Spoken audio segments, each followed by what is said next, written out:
بسم الله الرحمن الرحيم. مساء الخير عليكم البنات، مرحبا بكم في قناتكم لاغا في المهجر. حبيباتي ان شاء الله تكونوا كامل بخير يا رب العالمين. وصفة اليوم هي لي كوتلات اللي رايحين نطوهم في المجمر، يعني في المجمر. يعني وصفة سهلة بصح كاين حنديرهم لي زيبيس. راح نشوفوا مع بعض الوصفة. نتمنى الفيديو تاع اليوم راح ينال اعجابكم، واذا نال اعجابكم ما تنسوش ديروا جيم، واللي ماشي مشتركين في القناة يضغطوا على زر الاشتراك وتفعيل الجرس هكذا حبيباتي باش يلحقكم كل جديد. نبداو الوصفة على بركة الله. انا عندي هنا بيان سور لي كوتليت هادو ما حندير لهم الملح، كاين حنديرهم فيهم الحر وكاين لا على عادي. النصف الثاني حندير فيه غير الملح والفلفل الاسود.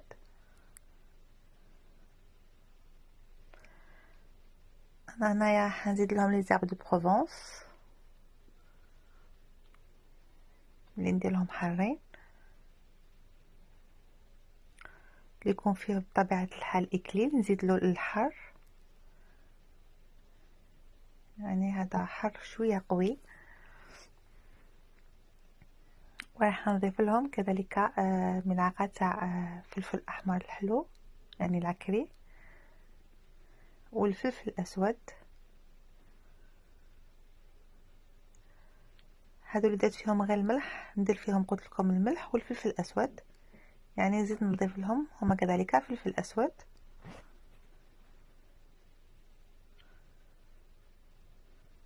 نضيف مزيج بين الزيت وزيت الزيتون.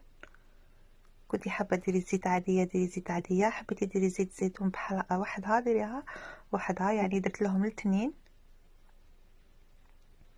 عسله حامض الاثنين، ندير لهم عسله حامض ونفركهم هكذا بيديا بيان سور مليح مليح، ونخليهم يعني يترقدوا مع بعض. نغلق عليهم في علبه تاع بلاستيك ولا اي علبه كانت عندك، ونخليهم يترقدوا. يعني انا درتهم هنا مع الصباح وجدتهم مع العشيه، يعني خليهم وقت الكافي باش يترقدوا مليح مع بعض.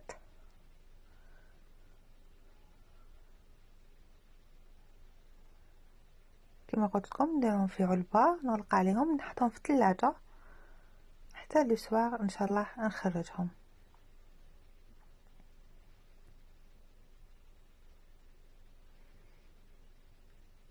نفس الشيء الشكل الثاني، نحطهم مليح مع بعض ونديرهم في علبه ونغلق عليهم هما ايضا في الثلاجه.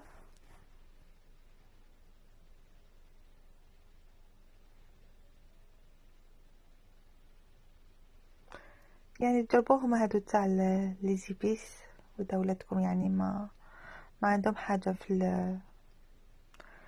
يعني في زيبيس هادو ما تاع لي زاب دو بروفونس تو، يعني البنات تاعهم راح تتغير وتجي رائعه هي ايضا،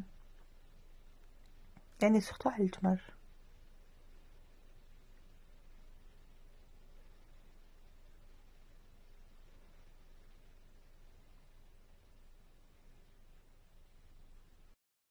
وهنا اخواتي الكرام، هو زوجي هو اللي راح شواهم في الباربيكيو تحت في الجردان.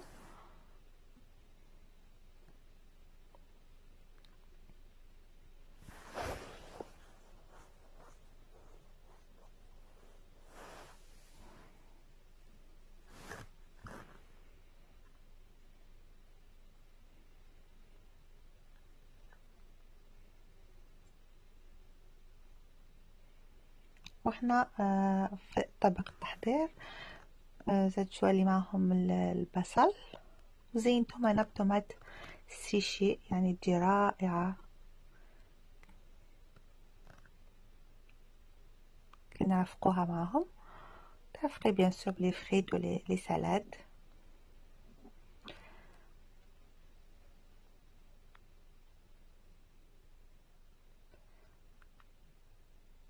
نتمنى الوصفة تنال اعجابكم حبيباتي، ونشكركم بزاف على تعليقاتكم وتشجيعاتكم كامل، ونبقى لي نقولكم صحة عشاكم، دمتم في عز الله وحفظه. السلام عليكم.